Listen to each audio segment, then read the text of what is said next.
ouço os mais velhos falarem que o final dos tempos está próximo e que tudo indica que será em nossa geração, o que instigava ainda mais a minha curiosidade sobre o assunto. Exponho agora tão somente uma reflexão a qual espero que possa lhe ajudar.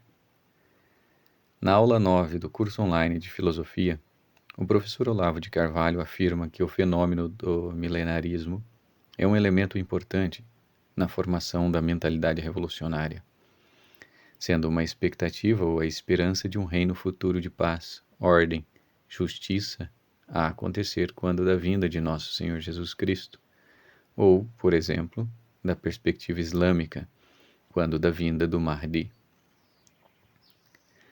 É importante lembrar que a Igreja Católica sempre foi contra as especulações milenaristas, baseada no livro dos Atos dos Apóstolos, capítulo 1, versículos de 6 a 8, quando aconteceu a ascensão de Nosso Senhor. Estando, pois, reunidos, eles assim o interrogaram: Senhor, é agora o tempo em que irás restaurar a realeza em Israel? E ele respondeu-lhes: Não compete a vós conhecer os tempos e os momentos que o Pai fixou com a sua própria autoridade.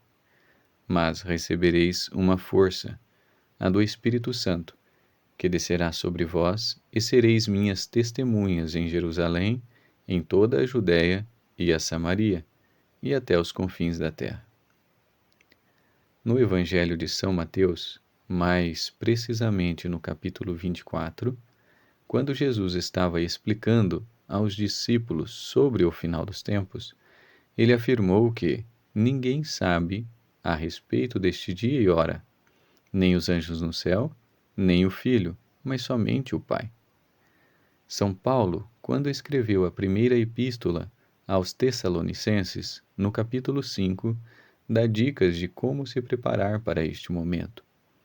Ele diz que o dia do Senhor virá como um ladrão de noite. Quando parecer que estiver em segurança e em paz, repentinamente sucederá a destruição. Nosso Senhor Jesus Cristo morreu por nós, para que vivamos em união com Ele. Devemos, então, vigiar, ser sóbrios, consolar e edificar uns aos outros, praticar o bem para com todos, viver sempre contentes e orar sem cessar, dar graças a Deus em todas as circunstâncias, não extinguir o espírito, não desprezar as profecias, examinar tudo, abraçar o que é bom, guardar-nos de toda a espécie de mal. Quando analisamos o contexto histórico, notamos que aconteceram vários momentos em que tudo indicava que era chegado o final dos tempos, como quando nas cruzadas o povo europeu conquistou Jerusalém e os muçulmanos estavam tentando reconquistá-la, e houve uma guerra entre os cristãos e os muçulmanos, já no final da ocupação da Terra Santa.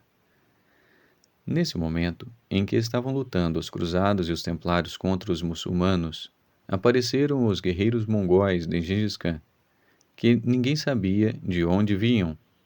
Era uma horda tão grande que apareceu do nada para destruir tudo.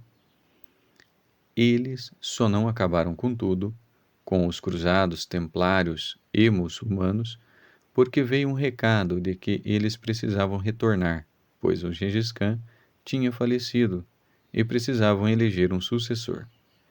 Isto parece com a profecia de Daniel, que no meio dos 10 chifres ia aparecer outro que ia devorar 3, um chifre muito maior e insolente. Imagine-se vivendo na época da Primeira ou da Segunda Guerra Mundial, ou ainda no Holocausto, ou na Peste Negra. Acredito que alguém naquele período, quando olhava no Apocalipse, acreditava que estava vivendo o final dos tempos.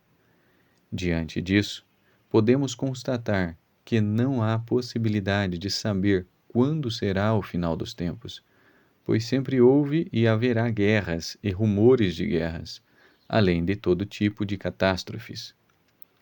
Ao longo da história, Já existiram também diversos charlatões e histéricos que calcularam a data e a hora exatas para o final dos tempos, manipulando os corações, causando pânico e medo. O medo já foi utilizado milhares de vezes para perverter e dominar a humanidade, como descrito no livro Libido Dominandi, Libertação Sexual e Controle Político. Diante disso, é sempre bom lembrar que o perfeito amor expulsa o medo e que o final dos tempos virá quando realmente for necessário, e não devemos nos preocupar tentando adivinhar esta data. Devemos sim ser obedientes ao que o Senhor mandou: vigiai e orai. C.S. Lewis escreveu um ensaio intitulado A Última Noite do Mundo. Nele, ele fala sobre a doutrina da segunda vinda de Cristo e compara a nossa vida terrena como uma peça de teatro e Deus como o autor.